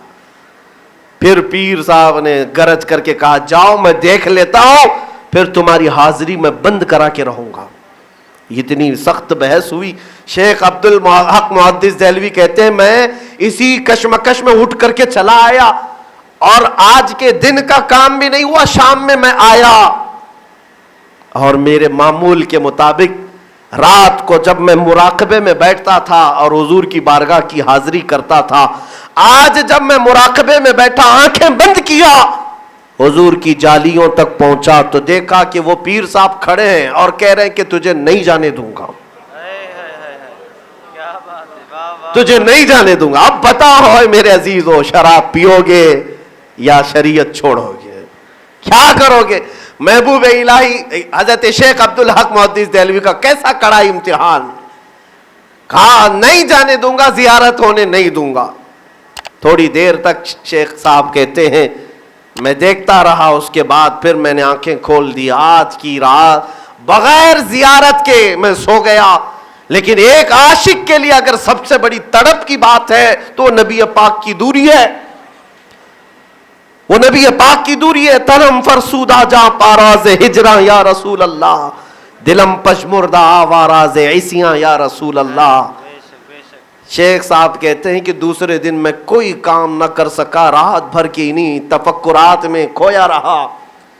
پھر میں سوچا رات کا انتظار کرتا ہوں، کل وسوسہ ہوگا، میرا دل حاضر نہیں ہوا ہوگا. دوسرے دن پھر آپ مراقبے میں گئے، اور آج کے دن جب آنکھیں بند کیے تو حضور کی زیارت کی غرض سے جیسے ہی وہ جالیوں تک پہنچے پھر وہ پیر صاحب کھڑے. کہا نہیں جانے دوں گا، تیری زیارت ہونے نہیں دوں گا. آج بھی نہیں ہوئی زیارت. تیسرے دن شیخ عبدالحق کہتے ہیں کہ مجھے سمجھ میں نہیں آ رہا ہے معاملہ، کہ واپس جاؤں جنگل میں پیر صاحب سے معافی مانگ لوں، شراب پی لوں، یا کیا کروں. آج کے دن دل کہتا ہے، دل یہ کہتا ہے، شیخ عبدالحق کہتے ہیں عبدالحق تو جو زیارت کرتا ہے کیا وہ تیری اپنی نیکیوں سے کرتا ہے یا اپنی طاقت سے کرتا ہے؟ پھر آپ کے عشق نے کہا کہ نہیں عبدالحق، نہ یہ تیری طاقت ہے نہ یہ تیرے اعمال ہیں، بلکہ وہ فضل کرتے ہیں تو میں زیارت کرتا ہوں. سبحان اللہ سبحان اللہ. وہ فضل کرتے ہیں. لہٰذا آج یہ شکایت ان سے کرنے کی بجائے براہ راست حضور سے ہی کر دی جائے. آقا آپ ہی فیصلہ کرے، اگر یہ پیر سچا ہے تو تمہاری شریعت کیا ہے، اور اگر شریعت صحیح ہے تو یہ پیر کون ہے. حضرت شیخ اس دن تیسرا دن تھا، جلال بھرا ہوا تھا، رات کا وقت ہے. جیسے ہی مراقبے کا وقت آیا آپ نے سوچ لیا آج بارگاہ مصطفیٰ میں سب کچھ کہہ جانا ہے، غم کی بپتا بھی سنانا ہے اور یہ ہو رہے حادثات کی خبر بھی دینی ہے. اب جب مراقبے میں آئے تو کچھ نہیں کہا، سیدھے بارگاہ مصطفیٰ میں پکارنے لگے. کہا ابھی وہ امی فدا کا یا رسول اللہ، آپ فیصل ہیں، اللہ نے آپ کو حکم بنایا ہے، میرے اور اس بزرگ کے درمیان فیصلہ کرے. تمہاری شریعت سچی ہے تو پھر یہ پیر کون ہے، اور اگر یہ پیر سچا ہے تو تمہاری شریعت کا یہ حلال و حرام کا مسئلہ کیا ہے. ابھی شیخ عبدالحق محدث دہلوی روتے جا رہے تھے، یہ قضیہ بارگاہ رسالت معاب میں رکھے ہی تھے، اچانک قبر رسول سے آواز آئی حضور پاک صلی اللہ تعالی علیہ وسلم کی طرف سے، اے عبدالحق تو امتحان میں کامیاب ہے، میری شریعت سچی ہے، وہ پیر جھوٹا ہے، اخرج منی یا کلب، اے کتے ہمارے دربار سے نکل جا۔ وہ پیر وہیں کھڑا تھا، ابھی تک پیر وہی کھڑا تھا، حضور کے دربار سے آواز آئی کتے ہمارے دربار سے نکل جا۔ حضرت شیخ صاحب کہتے ہیں وہ اچانک پیر وہاں سے بھاگا، جالیوں کا پردہ ہٹا اور روئے آفتاب ہمیں نظر آیا۔ سبحان اللہ سبحان اللہ۔ کئی دنوں کے بعد حضرت شیخ کہتے ہیں کہ اب دل کو قرار آیا، سکون ملا، میں نے نبی پاک کی شریعت کو چھوڑا نہیں، آزمائشیں ہو گئیں، امتحانات ہو گئے اور مصطفیٰ نے مجھے اپنا چہرہ دکھائی دیا۔ اب شیخ صاحب کہتے ہیں دوسرے دن جب میں اٹھا تو خرامہ پورے گھر میں خوشبوؤں سے میرا مہک رہا تھا، حضور پاک کی زیارت کی خوشی تھی۔ میں نے سوچا اب پیر صاحب کی خبر بھی لے لیتے ہیں، اب جائیں گے پیر صاحب کی خبر بھی لے لیتے ہیں جو مجھے شراب پلا رہے تھے اور مجھے اور شراب پلا کر کے نشیڑی بنانا چاہ رہے تھے۔ گئے اپنے دو شاگردوں کے ساتھ۔ شیخ صاحب کہتے ہیں میں فوراً اس پیر صاحب کو دیکھنا چاہتا تھا، آج بھی شراب پلائے گا یا کچھ اور پلائے گا۔ گئے وہاں جا کر کے جنگل کے درمیان پہنچے تو وہ خانقاہ جو چند دنوں پہلے جہاں سے گزر رونقیں مریدین کا جم گھٹا، آج دیکھ رہے خانقاہ اجڑی ہوئی ہے، اس کے خیمے نکلے ہوئے ہیں اور مریدین کپڑے پھاڑے بیٹھے ہوئے ہیں۔ آپ جا کر کے دیکھتے ہیں، کہا یہ کیا حشر ہے تمہارا، یہ سب کیا ہوا ہے، پیر صاحب کہاں ہیں؟ مریدین کہتے ہیں غضب ہو گیا، کل رات ہم اپنے پیر کے ساتھ بیٹھے تھے، اچانک ایک آواز آئی نکل جا کتے، ہمارا پیر کتا بن گیا اور اسی خانقاہ سے نکل کر بھاگ گیا۔ تب شیخ عبدالحق نے فرمایا اے لوگو تم جس کو پیر سمجھ رہے تھے حقیقت میں وہ ابلیس لعین تھا، وہ زندیق ابلیس لعین تھا۔ ابلیس ان لباسوں میں آتا ہے تمہارا ایمان خریدنے کے لیے، تمہارے ایمان کو ڈاکہ ڈالنے کے لیے، نبی پاک کی شریعت سے دور کرنے کے لیے۔ وہ کبھی پیر کا لباس، کبھی مولوی کا لباس، کبھی عالم کا لباس، کبھی ملا کا لباس، یہ سب لباسوں میں آتا ہے، لیکن تمہاری ذمہ داری یہ ہے ہزار لباس میں آئے فرق نہیں پڑتا، جو آئے گا اسے پرکھیں گے ہم تو قدم مصطفیٰ پر پرکھیں گے۔ سبحان اللہ۔ اگر نبی کی شریعت پر قائم ہے تو ہمارے سروں کا تاج ہے، اور نبی پاک کے قدم سے ہٹا ہے تو چاہے جتنا بلند امامہ رکھتا ہے ہمارا اس سے کوئی تعلق نہیں۔ اسی لیے ہم کہتے ہیں نبی سے ہو جو بیگانہ اسے دل سے جدا کر دے۔ حضور تاج الشریعہ رحمت اللہ علیہ نے فرمایا ہے نبی سے ہو جو بیگانہ اسے دل سے جدا کر دے، پدر مادر برادر جان و مال ان پر فدا کر دے۔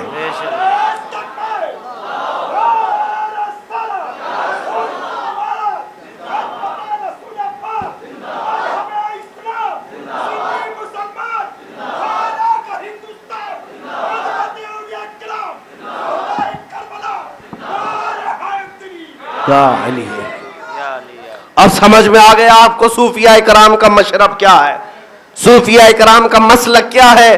ان کی آزمائشیں ہوئی ہیں لیکن یہ میرے آقا صلی اللہ تعالی علیہ وسلم کے قدم سے بال برابر بھی نہیں ہٹتے تھے، ایک بال برابر بھی نہیں ہٹتے تھے۔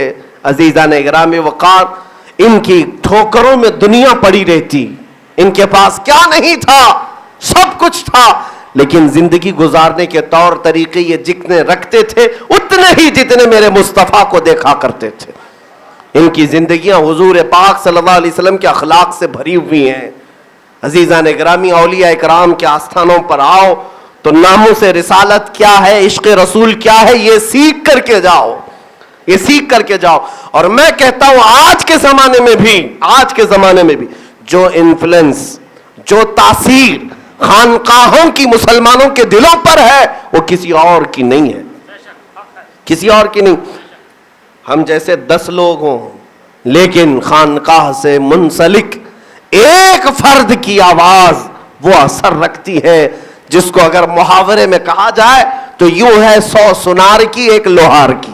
بے شک بے شک بے شک 100 سنار کی 1 لوہار کی، لیکن ہو یہ رہا ہے. ابھی کل ہی کی بات ہے، ایک صاحب آئے اور انہوں نے کہا، بہت ہی میں کھل کر کے کہتا ہوں مجھے معاف کریں، اس لیے کہ آج کے زمانے میں مجھے یہ خبر ملی، ایک صاحب نے کہا کہ یہاں پر کٹر جو آتنکواد ذہن رکھنے والی تنظیمیں ہیں جو ہمارے ملک عزیز ہندوستان کی امن کو اور فضا کو مقدر کر کے خراب کرنے کی کوششیں کرتی ہیں، چھپی ہوئی تنظیمیں، خاص طور پر جو RSS کا نظریہ لے کر کے چلتی ہیں، ان کا سب سے پہلا ٹارگٹ ہے کہ خانقاہوں کو قریب کیا جائے، خانقاہوں میں بیٹھے ہوئے لوگوں سے دوستی کی جائے، اس لیے کہ ان کو دوست بنا لو تو سارے مسلمانوں کا جذبہ ٹھنڈا کرنے کے لیے یہی لوگ کافی ہیں،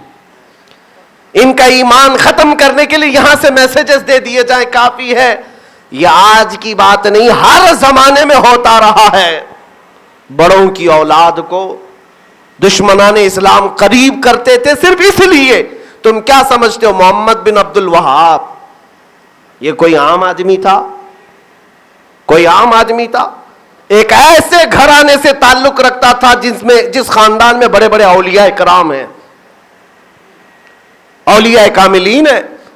اس کے باپ حضرت شیخ عبد الوہاب، اس کے سگے بھائی سلیمان بن عبد الوہاب بڑے پائے کے علماء میں سے ہیں، لیکن ایسے خاندان کا ایک لڑکا کسی کے ہتھے چڑھ گیا تو کیوں چڑھ گیا؟ اس لیے کہ ظالم دشمن یہ جانتا تھا کہ اس گھر کا ایک فرد لے لیا جائے اور مائنڈ سیٹ کر دیا جائے، یہ ہزاروں نہیں لاکھوں کے ایمان کو بدل سکتا ہے. اور بدل دیا، ان لوگوں نے بدل دیا. میرے عزیزوں، یہ تمام چیزیں آج سے نہیں برسوں سے ہوئی جا رہی ہیں. اس لیے خانقاہوں سے میں بڑے ادب سے کہوں گا آپ کا ایک ایک بچہ پوری قوم کی امانت ہے. آپ کے گھر کا بچہ صرف اور صرف آپ کی 4 دیواری کا بچہ نہیں، بلکہ سارے مسلمانوں کی نمائندگی کرے گا کل وہ چل کر. اس لیے اس کے ذہن میں جانے والی ہر بات اور اس کے پیٹ میں اترنے والا ہر لقمہ ایسا ہونا چاہیے جو میرے مصطفیٰ کا عشق پلا ہے. سبحان اللہ سبحان اللہ. نبی پاک صلی اللہ تعالیٰ علیہ وسلم کو ہٹ کر کے نہیں. عزیزان گرامی، خانقاہوں میں گستاخی نہیں کرنا چاہتا، لیکن بہت سارے بچے آج بھی الحمدللہ بڑی محبت کرتے ہیں. جیسے یہاں پر بھی آتا ہوں تو یہاں کے جو نوجوان خدام ہیں، اجمیر محلہ کے بھی بہت سارے خدام جو خاندان سے ہیں، نوجوان ہیں، بڑی محبت رکھتے ہیں مجھ فقیر سے، سنتے بھی ہیں. اور کئی خانقاہوں کے سجادگان اور ان کی اولاد کو میں نے دیکھا. میرے عزیزو، تھوڑی سی بات اتنی ہے کہ ان کے ارد گرد منڈلانے والے لوگوں کو بھی میں دیکھتا ہوں کون لوگ زیادہ منڈلاتے ہیں. ہوتا یہ ہے کہ ان کے ارد گرد کبھی کبھار ایسے کیڑے آ جاتے ہیں جس کا اثر ان کے ذہنوں پر آ جاتا ہے، اور وہ جان بوجھ کر کے ایک پری پلان اور منصوبہ بندی کے ساتھ کیڑے آتے ہیں تاکہ ان خانقاہوں میں موجود ایک فرد بھی مل گیا تو ہزاروں کے ایمان کو ڈگمگانے کے لیے کافی ہو جائے گا. سچی بات. ہزاروں کے لیے کافی ہو جائے گا. ایک اپنے گھر کا مولوی بنا کر کے اتارنے میں اتنا کام نہیں ہوگا جتنا ایک خانقاہ کے فرد کو لے کر کے کام کیا جا سکتا. بے شک بے شک حق ہے. اور دشمن اس بات پر لگا ہوا ہے میرے عزیزوں. لیکن حقیقت یہ ہے کہ خانقاہوں میں ادب ایسا ہونا چاہیے کہ اپنے بچوں کی تربیت صرف اس بات پر کریں. آج جتنے پیران نظام ہیں اس بات پر کریں کہ بیٹا تم کو دنیا جو پہچانتی ہے تمہارے باپ کے نام سے نہیں، رسول اللہ کی آل ہونے سے پہچان. واہ واہ سبحان اللہ سبحان اللہ. رسول پاک کے نام سے پہچانتی ہے. لہذا اتنا بھرم ضرور رکھ لینا کہ دنیا کہیں بھی کسی راستے پر چلے لیکن تیرا راستہ تو صرف مدینے کا راستہ ہونا چاہیے. واہ سبحان اللہ سبحان اللہ. اپنے نام اپنے باپ کی جو وراثت تجھے ملی ہے وہ حضور کے اخلاق ہیں، حضور کے کردار ہے. بے شک. اور کاش آج یہ لوگ علم اٹھا لیں ان خانقاہوں میں بیٹھے ہوئے جتنے بھی سجادگان ہیں، گدی نشینان ہیں یا ان کی اولاد ہیں، میرے عزیزو ایسا نہیں ہے کہ یہ چپ ہیں، خاموش ہیں، اپنے اپنے استطاعت کے مطابق سب کر رہے ہیں. سادات بھی ہیں ہندوستان میں، صرف یہ نہیں ہے کہ کوئی 4-5 لوگ ہی مل کر کے ساری تنظیمیں چلا رہے. ان خانقاہوں میں بیٹھے ہوئے بہت سارے ایسے اہل دل حضرات کو میں نے دیکھا ہے جو دل میں درد رکھتے ہیں امت کا اور کام کرنا چاہتے ہیں. بس میں یہ فقیر آج یہاں اتنا واضح کر دینا چاہوں گا، جس دن ان کا ایک بچہ بھی کھڑا ہوگا ناموس رسالت کی حفاظت کے لیے، اس کی جوتیاں اٹھانے کے لیے مجھ جیسا فقیر ہمیشہ حاضر رہے گا. واہ واہ واہ، اللہ سلامت رکھے، سلامت رکھے. اس لیے کہ میرے عزیزو یہ ہمارا ورثہ ہے. یہاں سے دل دھوئے جاتے ہیں، دل موڑے جاتے ہیں، اور یہاں سے آج کا پیغام جانا بہت ضروری ہے. محبوب الہی کے آستانے پر جو آج آپ بیٹھے ہیں اور جو مجھے سن رہے ہیں، یہ اسی انقلاب کی کڑی ہے اور اسی کا یہ زینہ ہے. ورنہ عرسوں میں یا جلسوں میں اس طرح کی گفتگو سننے کے لوگ عادی نہیں ہیں. لوگ یہ سمجھتے ہیں کہ نہیں، عرس ایک الگ تقریب کا نام ہے، جلسہ ایک الگ تقریب کا نام ہے. قابل صد مبارکباد ہے سید فرید نظامی صاحب، جنہوں نے آستانے پر لوگوں کو جمع کر کے مجھے پیغام دینے کا حکم بھی دیا. تو یہ حکم دیا ہے کہ آنے والے لوگوں کو یہ بتائیں کہ خانقاہوں کا کردار حضور کی عزت کے لیے کیا ہونا چاہیے. واہ سبحان اللہ، سبحان اللہ. یہ اصل کام تھا جو خانقاہ کا، اسے زندہ کیا جا رہا ہے. اللہ ان کو سلامت رکھے، ان کے اقبال بلند کرے، اور انشاءاللہ العزیز یہ لہر چلے گی اور ہر خانقاہ اس پر کام کرے گی. اس لیے کہ کوئی خانقاہ اپنے دم پر نہیں ہے، جو بھی خانقاہ زمین پر ہے وہ میرے مصطفیٰ کی برکت سے ہے. واہ بے شک. اگر نبی پاک کی نسبت نہیں ہے تو کوئی خانقاہ نہیں، سب خامقاہ ہے. اتنی بات یاد رکھ لیں، ساری خانقاہوں کو جو فیض ہے وہ میرے مصطفیٰ کریم کے دریائے فیض سے ہے.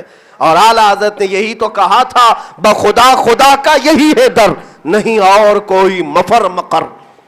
پتہ ہے اعلیٰ حضرت کا یہ شعر مطلب کیا ہے؟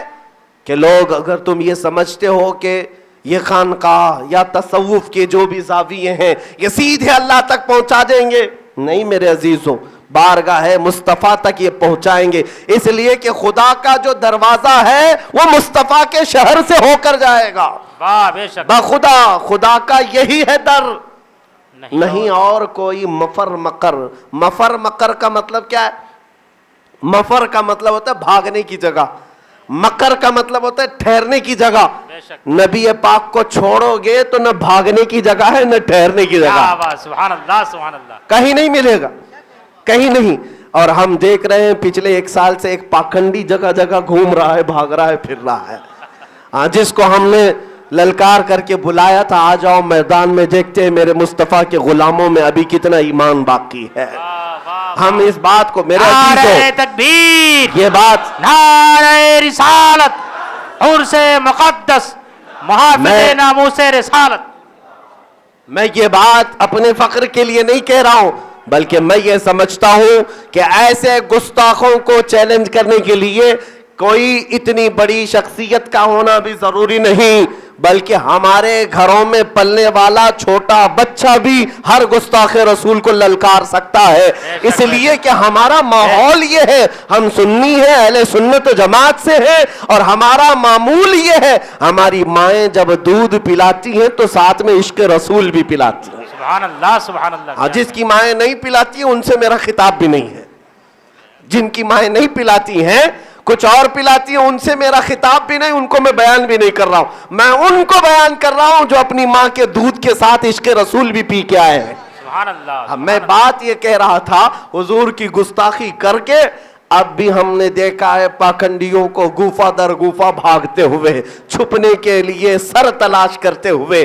لیکن ایک بات یاد رکھنا، نہیں کوئی مفر مقر، بخدا خدا کا یہی ہے در، نہیں اور کوئی مفر مقر. نہ بھاگنے کی جگہ ملے گی نہ ٹھہرنے کی جگہ ملے گی. بحمدی تعالی مجھ فقیر کو دیکھو، میرے مصطفیٰ کے قدموں کی برکت ہے کہ میں آج بھی اسی طرح صحیح سلامت تمہارے درمیان بیٹھا ہوا ہوں. یہ جو بھی محبت آپ مجھے دے رہے ہیں یا اس خانقاہ کے اس منبر پر مجھے جو بٹھایا گیا ہے وہ میری ٹوپی اور جبے کی وجہ سے نہیں بٹھایا گیا ہے, بلکہ مجھے جو بٹھایا گیا ہے وہ صرف اس لیے کہ جب تک بکے نہ تھے تو کوئی پوچھتا نہ تھا. کیا بات, کیا بات, جب تک بکے نہ تھے تو کوئی پوچھتا نہ تھا, تم نے خرید کر مجھے انمول کر دیا. یا رسول اللہ تم نے خرید کر ہمیں انمول کر دیا. ایک بار بازار مصطفیٰ میں بک کر کے تو دیکھو, دنیا تمہارا دام نہیں طے کر پائے گی, تمہارا مول تمہاری قیمت نہیں لگا پائے گی. اس لیے کہ فخر میں پھر ہم یہ کہتے ہیں یہ ناز یہ انداز ہمارے نہیں ہوتے, جھولی میں اگر ٹکڑے تمہارے نہیں ہوتے. یا رسول اللہ یہ ناز یہ انداز ہمارے نہیں ہوتے. اچھا آپ کے ناز و انداز تو میں بتا دوں, ایسے حالات میں آپ جی رہے ہیں جہاں ایک بہت بڑا طبقہ تمہیں قتل کرنے کے روز و شب منصوبے بنا رہا ہے یا نہیں ہے؟ میں ہوا میں باتیں نہیں کر رہا ہوں, ہوا میں نہیں باتیں کر رہا ہوں, حقیقت کی باتیں کر رہا ہوں. روز و شب رات میں دن میں منصوبے بنائے جاتے ہیں, ساری لومڑیاں بیٹھتی ہیں اور فیصلہ کرتی ہیں اتنوں کو ماریں گے اتنوں کو ماریں گے. میرے عزیزو حالات ایسے کہ تمہارا کوئی آسرا نظر نہیں آتا, کوئی سہارا نظر نہیں آتا, اس کے بعد بھی جینے کے یہ ٹھاٹ یہ انداز کہاں سے آئے؟ ہر جگہ تمہیں سہارا کوئی نظر نہیں آتا, نہ تمہارے پاس حکومت, نہ تمہارے پاس اقتدار, نہ تمہارے پاس سیاست, نہ تمہارے پاس قیادت, کچھ نہیں. ایجوکیشن میں بھی زیرو ہو گئے, مال و دولت میں بھی پیچھے ہو گئے, اقتدار میں مناصب میں بھی پیچھے ہو گئے. لیکن پھر بھی جس مجمع میں جاتا ہوں تو یہ ہلچل, یہ چہروں کی مسکراہٹ, یہ ہاتھوں کا لہرانا, یہ ساری رونقیں یہ کیوں آئی ہے تمہاری؟ اسی کو تو شاعر نے کہا ہے یہ ناز یہ انداز ہمارے نہیں ہوتے, جھولی میں اگر ٹکڑے تمہارے نہیں ہوتے, روشن میری قسمت کے ستارے نہیں ہوتے, جب تک کہ مدینے سے اشارے نہیں ہوتے. بے دام ہی بک جائیے بازار نبی میں, بے دام ہی بک جائیے بازار نبی میں, اس شان کے سودے میں خسارے نہیں ہوتے. بات سمجھ میں آئی کہ بے دام ہی بک جائیے بازار نبی میں. حضور کے دربار میں بکنے کے لیے مت پوچھنا کہ میں ان کا غلام بنوں گا تو مجھے کیا کیا ملے گا, کیا کیا ملے گا, کیا مجھے عزت ملے گی, مجھے منصب ملے گا, شہرت ملے گی, یہ سب چیزیں کچھ مت پوچھو. شاعر کہتا بے دام ہی بک جائیے بازار نبی میں, اس شان کے سودے میں خسارے نہیں ہوتے. ہم نے دیکھا ہے کہ بلال حبشی نے اپنے آپ کو بازار مصطفیٰ میں بیچ دیا. میرے آقا مولا نے چند ہی سالوں کے بعد اس حبشی غلام بلال حبشی کو کعبے کی چھت پر چڑھا دیا, کعبے کی چھت پر چڑھا دیا. عزیزان گرامی وقار, اولیاء کاملین کا اور ان خانقاہوں کا جو سب سے بڑا کردار تھا وہ یہی تھا کہ تم جو ہے رسول پاک صلی اللہ علیہ وسلم کی غلامی میں ایسے آ جاؤ, ایسے آ جاؤ کہ تمہارا ایک ہی نعرہ ہونا چاہیے. توجہ اولیاء کرام کے وقت ہو گیا ہے, میں اپنی گفتگو کو سمیٹ رہا ہوں, ختم کر رہا ہوں. اس بات کو توجہ سے سنیں, ان خانقاہوں کا جو اہم میسج تھا, میری تقریر کا خلاصہ بھی یہی ہے, خلاصہ بھی یہی ہے. ان کا جو میسج تھا وہ یہ ہے کہ تمہارا زندگی بھر کا ایک ہی نعرہ ہونا چاہیے, انہیں جانا انہیں مانا, انہیں جانا انہیں مانا, نہ رکھا غیر سے کام. للہ الحمد میں دنیا سے مسلمان گیا, کسی کی جے وجے کیوں پکارے کیا غرض ہم کو, کسی کی جے وجے, دوپہر میں ہرا پٹا, شام میں لال پٹا, اور پھر رات کے وقت زعفرانی پٹا. پارٹیاں بدل بدل کر کے کب تک جے جے جے جے کرتے رہو گے؟ تم کس کے ہو پہچان لو. کسی کی جے وجے کیوں پکارے کیا غرض ہم کو, ہمیں کافی ہے سید اپنا نعرہ یا رسول اللہ, ہمیں کافی ہے سید اپنا نعرہ یا رسول اللہ. میرے عزیزو خانقاہوں کا جو کردار ہے وہ یہی ہے, حب رسول صرف سکھایا نہیں پلایا جائے. نبی پاک صلی اللہ تعالیٰ علیہ وسلم کی عظمت تمہارے دلوں میں صرف ایسے نہیں کہ نقش ہو بلکہ بٹھا دیا جائے. اس لیے میں آج یہی پیغام دینا چاہوں گا, پیران اعظام, مرشدان اعظام, مشائخ, اللہ ان کے اقبال بلند فرمائے اور ان کے سائے کو دراز فرمائے. لیکن میں نے پیر ایسے بھی دیکھے. تاریخ میں ایک پیر وہ بھی ملتا ہے, تاریخ میں ایک پیر ایسا ملتا ہے جس کو ساری کتابوں نے لکھا ہے کہ وہ ابراہیم بن ادھم تھے. ابراہیم بن ادھم, بلخ کی بادشاہت کو ٹھوکر مار کر کے آنے والا, سلطنت کے تخت کو چھوڑ کر کے آنے والا, وہ اللہ والا. ایک مرید تھا بس ابراہیم بن ادھم کا, ایک مرید. اور اس مرید کے ساتھ ایک بار ایسا ہوا کہ بیمار ہو گیا, بہت بیمار ہو گیا. گاؤں میں رہتا تھا. ابراہیم بن ادھم اس کی دیکھ بھال کے لیے تھے ہمیشہ. یہاں تک کہ میرے عزیزو, اس مرید کی غریبی کا حال یہ تھا کہ اس کو علاج کرانے کے بھی پیسے نہیں تھے, اور سارا خرچہ ابراہیم بن ادھم کرتے تھے. ایک دن ایسا آیا کہ خرچ کرتے کرتے کرتے ابراہیم بن ادھم کا بھی پیسہ پورا ختم ہو گیا, مرید کا علاج کرانے کے لیے, اپنا نہیں. پھر گاؤں میں رہنے والا وہ مرید ایسا بیمار کہ طبیبوں نے کہہ دیا کہ اس کا علاج یہاں نہیں ہوگا, شہر میں لے جانا ہوگا, شہر میں لے جانا ہوگا. شہر وہاں سے تقریباً 30 میل دور, 45 کلومیٹر دور. ابراہیم بن ادھم کے پاس پیسے بھی نہیں, صرف ایک گھوڑا رہ گیا تھا.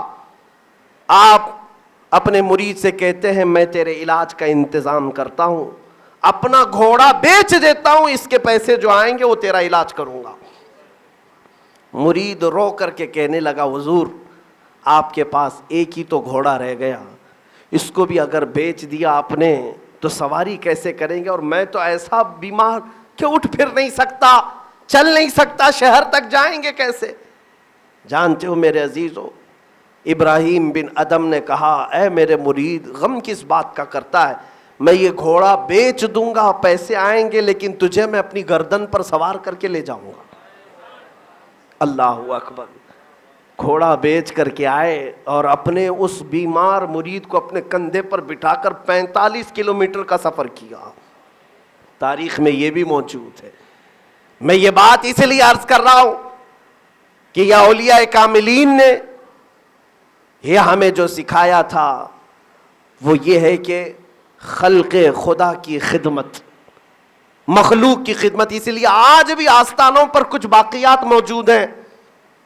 ہر درگاہ پر آپ جا کر کے دیکھیں گے تو لنگر ضرور ملے گا آپ کو. یہ لنگر انہی اولیاء کا قائم کیا ہوا ہے. غوث پاک کا دربار, غریب نواز کا دربار, محبوب الہی کا دربار, لنگر چلتے رہتے. کھانا یہاں پر مسافر خانے ہوا کرتے تھے, مسجد بھی ہوا کرتی اور مدرسہ بھی ہوا کرتا. یہ ساری چیزیں خانقاہ میں کیوں ہوتی تھی؟ اس لیے کہ یہاں سے خلق خدا کی خدمت کی جائے, اور اسی لیے ساری چیزیں ہوا کرتی. حضرت صابر کلیری بابا فرید کی بارگاہ میں 12 سال تک لنگر بانٹنے کے لیے خدمت پر مامور تھے. لنگر کھانے کا انتظام پورا حضرت صابر پاک کے پاس تھا. 12 سال کے بعد ایک دن حضرت بابا فرید نے بلایا, دیکھا تو ہڈیاں نکل گئی ہیں, گلے کی بھی اور سینے کی بھی ہڈیاں دکھ رہی ہیں, ایسا کمزور ہو گئے تھے. صابر پاک کی ماں جو بابا فرید کی بہن تھی, وہ آ کر کہتی ہے اپنے بھائی سے میں تو تیرے پاس تربیت کے لیے چھوڑ گئی تھی, میرے بیٹے کی تو ہڈیاں نکل آئی باہر. بابا فرید نے کہا میں تو اس کو پورا لنگر خانہ ہی دے دیا تھا, اسی کے ہاتھ میں تھا سارا کھانا پینا سب کچھ. بلایا گیا صابر پاک کو تو بابا فرید کہتے یہ تیری حالت ایسی کیسی ہو گئی؟ صابر پاک کہتے ہیں بابا فرید سے کہ حضور والا آپ نے تقسیم کرنے کے لیے رکھا تھا, کھانے کے لیے تو نہیں رکھا تھا. میں نے 12 سال صرف تقسیم ہی کیا, لنگر کھانے سے ایک دانہ بھی اپنے حلق میں نہیں اتارا. اولیاء کا مشرب یہ تھا, ان کا مسلک یہ تھا, یعنی دنیا داری اور دنیا کی ہوس اور دنیا طلبی میں نہیں تھے. بہرحال یہ باتیں میں اس لیے عرض کر رہا ہوں کہ کوئی خانقاہوں کو متہم نہ کرے. آج کا ایک طبقہ ایسا ہے, ایسی ایک جنریشن آئی ہوئی ہے جو صرف اور صرف گوگل کی شاگرد ہے. ان کو سارا دین سیکھنا ہے انٹرنیٹ سے, اور وہاں جو گند پھیلائی گئی ہے اولیاء کے آستانوں کو لے کر کے، خانقاہوں کو لے کر کے، اسی کو ذہن میں رکھ کر کے کہتے یہ سب خانقاہوں میں ایسا ہوتا ہے ویسا ہوتا ہے۔ تمہیں تاریخ معلوم ہے؟ تمہیں تاریخ معلوم ہے کہ آج تک ان اولیاء کاملین کے آستانوں سے جو دین پھیلا وہ تو تمہیں کوئی نہیں بتاتا۔ یہ شیاطین جو آج بیٹھے ہوئے پروپیگنڈا پھیلاتے ہیں کہ ان اولیاء کے آستانوں پر خرافات ہیں، خرافات ہیں۔ میرے عزیزو، یہ زمانے کے گردش حالات ہو سکتے ہیں کہ کچھ گرد لگ جائے، ورنہ یہ آستانے عشق رسول کا جام پلانے کے مرکز ہوا کرتے تھے، شریعت کی حفاظت کے مرکز ہوا کرتے۔ یہ ایسے پلر ہیں دین کے ہمارے کہ برے اوقات میں بھی انہی خانقاہوں نے دین کے اس ستون کو سنبھالا ہے۔ آج مجدد صاحب رحمت اللہ علیہ، مجدد الف ثانی کا پورا ایک سلسلہ چلتا ہے، نقش بندی سلسلہ مجددیہ۔ لیکن میرے عزیزو، تمہیں پتا ہے حضرت مجدد صاحب اس زمانے کے عالم ہیں جب اکبر جیسا ڈکٹیٹر اور ایسا ظالم بادشاہ کہ وہ اکھنڈ بھارت پر حکومت کر رہا تھا اور سالوں تک اس کی حکومت چلتی رہی، کوئی الیکشن نہیں، کوئی سلیکشن نہیں۔ لیکن جانتے ہو اکبر نے نیا دین شروع کر دیا تھا، دین الہی نام سے۔ کہا کہ محمد صلی اللہ علیہ وسلم کے دین کو آئے ہوئے 1000 سال ہو گئے، اب نیا دین ہونا چاہیے، نیا دین۔ علماء کیا کریں؟ اس وقت جو مولانا، علماء، مولوی تھے کیا کریں گے؟ بادشاہ کے سامنے کون بولے گا؟ لیکن جانتے ہو باقی باللہ کا پروردہ وہی مجدد کھڑا ہوا تھا، احمد فاروقی سرہندی۔ انہوں نے نہ بادشاہ کی طاقت کو نظر میں رکھا، نہ شاہانہ سطوت کو دیکھا، بلکہ اعلاناً کہنا شروع کیا کہ اگر کوئی دین باقی رہے گا تو میرے مصطفیٰ کا دین۔ بے شک اس پاداش میں ان کو جیل بھی ڈالا گیا، گوالیار کی جیل میں کئی سالوں تک قید رہے، اور حالات ایسے تھے کہ جیل میں کئی سالوں کے بعد جب جا کر کے وزیروں نے دیکھا تو مجدد صاحب وہاں پر بھی خاموش نہیں تھے، تقریباً 700 قیدیوں کو انہوں نے عالم بنا دیا تھا، وہاں بھی حضور پاک کا عشق ہی پلا رہے تھے، جام معرفت ہی پلا رہے تھے۔ یہ وہی خانقاہیں ہیں کہ انہیں جیل میں رکھو تب بھی مدینے کی بولی ہی بولیں گے، بازار میں رکھو تو وہاں بھی میرے مصطفیٰ کے گن گائیں گے۔ بلکہ حقیقت ان خانقاہوں کا حال یہ ہے کہ پھانسی پر بھی چڑھیں گے تب بھی یہ کہتے ہوئے جائیں گے کوئی گل باقی رہے گا نہ چمن رہ جائے گا، پر رسول اللہ کا دین حسن رہ جائے گا۔ سب فنا ہو جائیں گے کافی وہ، لیکن حشر تک نام حضرت کا زبانوں پر چلن رہ جائے گا۔ سبحان اللہ۔ عزیزان گرامی، یہ اولیاء کے آستانے ہر برے حالات میں بھی دین کی حفاظت کے قلعے تھے، دین کی حفاظت کے یہ کھمبے تھے، انہوں نے ہر حالات میں سنبھال رکھا ہے شریعت مصطفیٰ کو، طریقت کو، معرفت کو، ان تمام اصول کو، روایات کو۔ آج آ کر کے دیکھو ان کے خاندانوں میں ابھی بھی روایتیں موجود ہوں گی، محبوب الہی کی لکھی ہوئی کتابیں بازاروں میں ملتی ضرور ہوں گی، لیکن قلم اگر کسی کے پاس ہوگا، وہ روشنائی کہیں ہوگی انہی خانقاہوں میں ہوگی، ان بزرگوں کے تبرکات کہیں ملیں گے انہی کے پاس ملیں گے۔ ہماری روایات کے یہ امین ہیں۔ اس لیے میرے عزیزو، ان خانقاہوں کی ذمہ داری اب صرف دوہری نہیں 10 گنا زیادہ ہو چکی ہے، 10 گنا زیادہ ہو چکی ہے۔ اب میں بڑے ادب سے آخری جملے عرض کر رہا ہوں۔ اب تمہیں کیا میں سناؤں، آپ کو کیا سناؤں؟ آپ مرید ہیں، آپ مرید ہیں، میں یوں کہوں تب بھی گردن ہلاؤ گے، یوں کہوں تو بھی گردن ہلاتے رہو گے۔ لیکن میرے عزیزو، میں نے ایک معیار بتا دیا کہ آپ اپنی پوری زندگی اس کے قدموں کے پیچھے چلو گے جو تمہیں گنبد خضرا تک پہنچائے گا، میرے نبی پاک کے اخلاق تک پہنچائے گا، وہ تمہارا پیر بھی ہے۔ میں یہاں پر مڑ کر کے یہ عرض کر رہا ہوں کہ خانقاہوں کی آج ذمہ داری دوہری نہیں بلکہ 10 گنا بڑھ چکی ہے، للہ، اللہ کے لیے اور رسول پاک کی محبت کا واسطہ دیتے ہوئے ہزاروں نہیں کروڑوں کی آنکھیں آپ کی طرف لگی ہوئی ہیں، آپ کی طرف لگی ہوئی ہیں، خانقاہوں کی طرف یہ تمنائیں لگی ہوئی ہیں کہ کیا حکم آئے گا ہمارے لائق، کیا ہمارے لیے لائے عمل پیش کیا جائے گا۔ آج خانقاہیں اپنا کردار دوبارہ پیدا کریں، آج خانقاہوں کا جو اصل کردار تھا عشق رسول کا جام پلانا، یہ اٹھ جائیں، اور پھر لوگوں کی یہ جو آنکھیں ترس رہی ہیں اس جواب کو دیکھنے کے لیے کہ ان برے حالات میں ہمارا کون ماوا و ملجا ہے. انشاءاللہ العزیز وقت آئے گا یہاں کے شہزادے بلکہ ہر خانقاہ کے شہزادے اٹھیں گے اور ہمارے اس دین پر آئے ہوئے ان مصیبتوں کا جواب بھی لے کر کے آئیں گے انشاءاللہ العزیز. عزیزان گرامی وقار، آپ دیکھیں میں ان سے یہ بات عرض کر رہا تھا بارگاہوں سے، یہ گستاخی نہیں ہے بلکہ یہ علم دوست حضرات ہیں، اسی لیے میں عرض کر رہا ہوں کہ دنیا کا سب سے بڑا سجادہ اگر کوئی تھا تو وہ شہید کربلا امام حسین. بے شک بے شک. اس میں کوئی دو رائے ہے؟ شک ہے کسی کو؟ دنیا کا، ارے جس کا باپ ولیوں کا سردار حیدر کرار، جس کی ماں خاتون جنت ہو اور جس کے نانا نبیوں کا سردار ہو، اس سے بڑا سجادہ کون ہے؟ لیکن دیکھیں جب دین پر کوئی آفت آئی تو وہ اپنے خاندان کے 72 لوگوں کو لے کر میدان میں اتر آیا تھا. بے شک بے شک. اتر آیا. حسین اعظم نے اپنا سر بھی کٹا دیا. یہ ایک عظیم میسج ہے کہ خانقاہ اور رسول پاک صلی اللہ تعالی علیہ وسلم کا خاندان ہر زمانے میں اگر اپنی قربانی دے گا تو شریعت مصطفیٰ کو بچانے کے لیے دے گا. بے شک بے شک. اسلام زندہ ہوتا ہے ہر کربلا کے بعد. انشاءاللہ العزیز ہم مایوس نہیں ہیں، نا امید نہیں ہیں. آج بھی ان آستانوں سے ہماری آس لگی ہے، وہ دن آئے گا، ضرور آئے گا انشاءاللہ. کچھ دیر کی خاموشی ہے پھر شور آئے گا.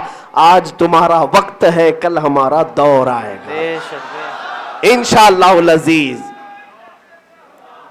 آج لے ان کی پناہ، آج مدد مانگ ان سے، پھر نہ مانیں گے قیامت میں اگر مان گیا. اخیر میں ایک میسج یہ دے جانا چاہتا ہوں. مولانا جنید صاحب نے مجھے حکم بھی دیا کہ بارگاہ محبوب الہی کی وساطت سے یہاں پر ایک مدرسہ بھی قائم کیا گیا ہے، جامعہ محبوب الہی، جس میں حفظ و قرات کی تعلیم بھی ہو رہی ہے. دل باغ باغ ہوا، وہ بھی سید فرید نظامی صاحب نے اس بیڑے کو اٹھایا ہے. اللہ تبارک و تعالیٰ ان کے بازوؤں میں طاقت عطا فرمائے. آج یہ چھوٹا مدرسہ ہوگا، کل انشاءاللہ العزیز اس کی شاخیں اتنی بڑھ جائیں گی کہ مجھے امید ہے کہ ہر جگہ سے خوشہ چین اور علم کے پیاسے اپنے تشنگان علوم یہاں اپنی پیاس بجھانے کے لیے آئیں گے. ایک طرف شریعت مصطفیٰ کی تعلیم حاصل کریں گے اور جب شام کو تھکان ہوگی تو محبوب الہی کے قدموں سے روحانی طاقت حاصل کریں گے. ان کے قدموں سے روحانی طاقت بھی حاصل کریں گے اور یہ روحانی طاقت اور شریعت کی طاقت کا سنگم بن کر جب یہاں سے ایک عالم نکلے گا تو انشاءاللہ العزیز وہ ہماری زندگیوں میں انقلاب پیدا کرے گا. کہ محمد سے وفا تو نے تو ہم تیرے ہیں، یہ جہاں چیز ہے کیا لوح و قلم تیرے ہیں. وآخر دعوانا الحمدللہ رب العالمین. السلام علیکم.